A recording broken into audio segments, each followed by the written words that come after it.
Olha a pergunta que não quer calar. Menos, né? Menos que isso. A Bíblia contém ou se torna a palavra de Deus?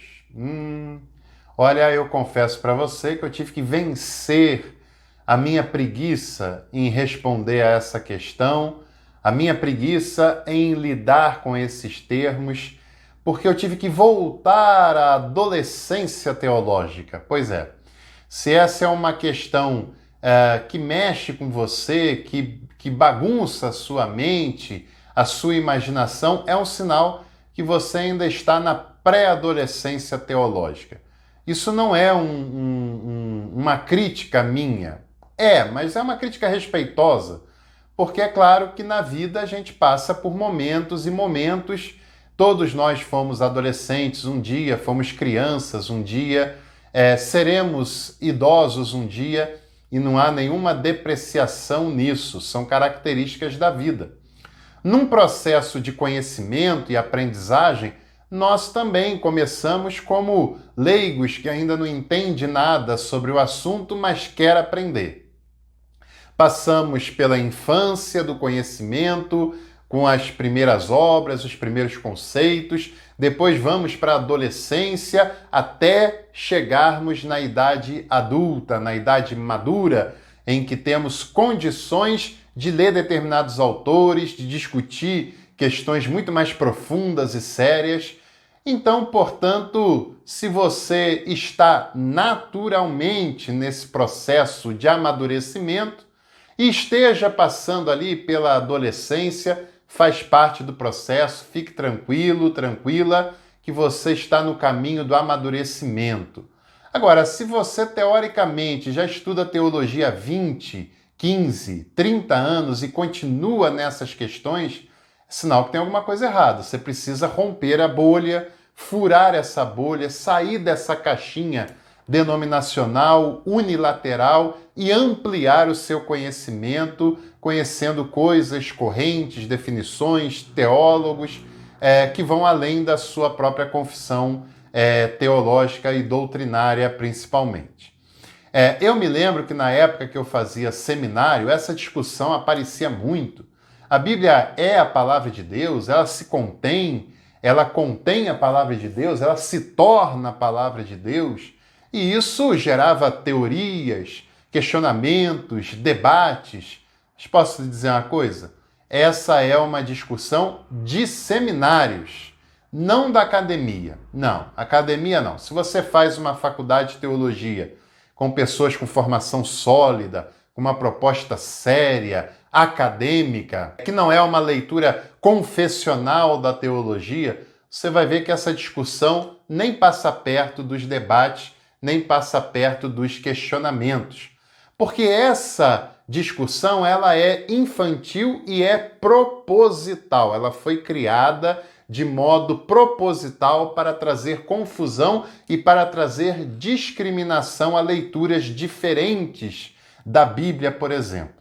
É uma discussão criada pelos ambientes conservadores, com o propósito de depreciar quem não é conservador. No caso, por exemplo, a denúncia é contra os chamados neo-ortodoxos e os liberais.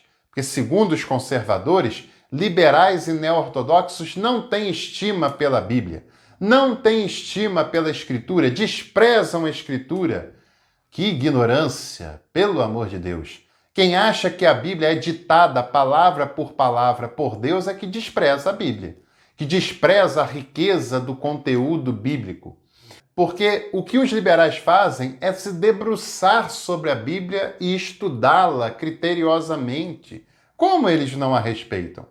O que os chamados neo-ortodoxos, esse termo é incorreto, mas, por exemplo, Calbart faz é se voltar para a Escritura, onde descobre um estranho e maravilhoso mundo que muda completamente a sua forma de ver e fazer teologia. Você acha que um homem assim desprezaria a Bíblia? Não, claro que não.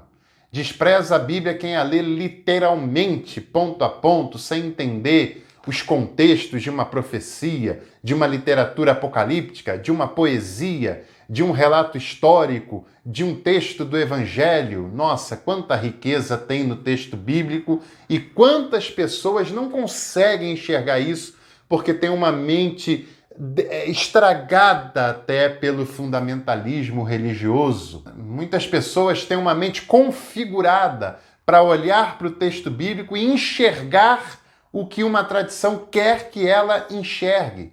Tem muitas pessoas que não aprendem a Bíblia nem lendo a Bíblia todo dia, sabia? Porque a mente já está tão treinada, a mente já está tão configurada que ela olha para o texto bíblico e ela não consegue interpretar o texto bíblico. Ela já lê de pronto o que a sua denominação acredita e o que ela foi configurada a vida inteira para enxergar na Bíblia. Por isso se precisa de estudo. Vamos para esses conceitos, você vai ver que não tem sentido. Sabia que não há nenhum teólogo sério, ainda que você discorde dele, mas sério, que diz que a Bíblia contém a palavra de Deus? Tem cabimento?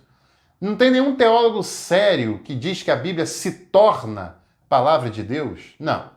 A definição séria sobre a Bíblia é que ela é a palavra de Deus que chegou até nós em linguagem humana. Claro, porque a Bíblia seria uma parceria entre Deus que se revela e os seres humanos que compreendem do seu modo essa revelação de Deus, vivem uma experiência com essa revelação e registram na sua tradição, na sua vivência, na sua religiosidade, essa relação com a revelação de Deus. E é claro que esses seres humanos viveram numa época específica, com uma língua específica, com uma cultura específica, com uma religião específica. E é claro que a gente tem que estudar esse contexto para extrair da melhor maneira possível o ensinamento e o conteúdo que a Bíblia quer nos comunicar. Porque esse é o verdadeiro sentido dela. Continuar fazendo sentido em nosso tempo, mesmo que tenha passado 2000 anos do texto mais recente dela. Dos textos mais antigos passou muito mais até. E ela continua tendo o que dizer, continua tendo o que nos ensinar. Mas quando se diz que a Bíblia é a palavra de Deus, sem dizer que é uma linguagem humana, ela é totalmente palavra de Deus? Foi tudo que está ali ditado por Deus, inclusive o que o diabo teria falado, inclusive as genealogias, inclusive as compreensões equivocadas sobre Deus? Dizer que a Bíblia contém, ora, mas então quem é que determina o que é e o que não é, o que contém e o que não contém? Não, ninguém poderia fazer isso, embora muitos tentem, mas não é possível com seriedade. Aí ela se torna, bom, mas em que momento se torna? É claro que tem textos da Bíblia que a gente lê e passa desapercebido, e em alguns momentos aquele texto cai no nosso coração como uma semente que encontra terra fértil, brota, cresce e gera frutos. Pois é, isso é muito interessante, sem dúvida nenhuma. Calbart, por exemplo, disse que a palavra de Deus é uma pessoa, é Jesus Cristo, é o Verbo que se fez carne, é a palavra de Deus que se fez carne e habitou entre nós. E a Bíblia dá testemunho dessa palavra que se fez carne e habitou entre nós. Para Calbart, Deus não se esgota num livro, por mais maravilhoso que ele o seja. Mas esse livro testifica dele, porque Deus se fez pessoa, se fez um ser humano de carne e osso, que veio habitar entre nós e ele pode nos compreender, se compadecer, nos perdoar e nos acolher. A Bíblia é um texto sagrado de muita importância, com ensinamentos essenciais para a nossa vida cristã.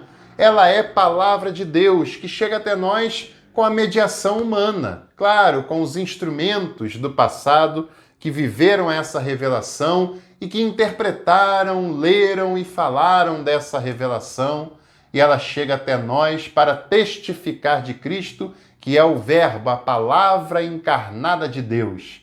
E assim ela continua fazendo sentido em nossa vida hoje e fará enquanto houver humanidade. Mas para que esse sentido não se perca, nós precisamos estudá-la com seriedade, entender o seu contexto, sua formação, sua construção e ver da melhor maneira o sentido essencial que o texto quer nos ensinar. Portanto, chega dessa discussão, contém, se torna. Não, inventaram isso para atrapalhar o meio de campo e para depreciar quem pensa diferente de determinados setores. A Bíblia é a palavra de Deus que chega até nós em linguagem humana e ela testifica da palavra, do Verbo encarnado que habitou entre nós e que é o nosso Salvador. Antes de você ir, se inscreva no canal, hein? Não vai embora sem se inscrever. Não deixe de ativar todas as notificações para você ser lembrado sempre que um conteúdo começar por aqui. E, quem sabe, hein? Seja membro do canal, você nos ajuda e ainda tem conteúdos e benefícios exclusivos. Tchau, pessoal. Até a próxima. Fiquem com Deus.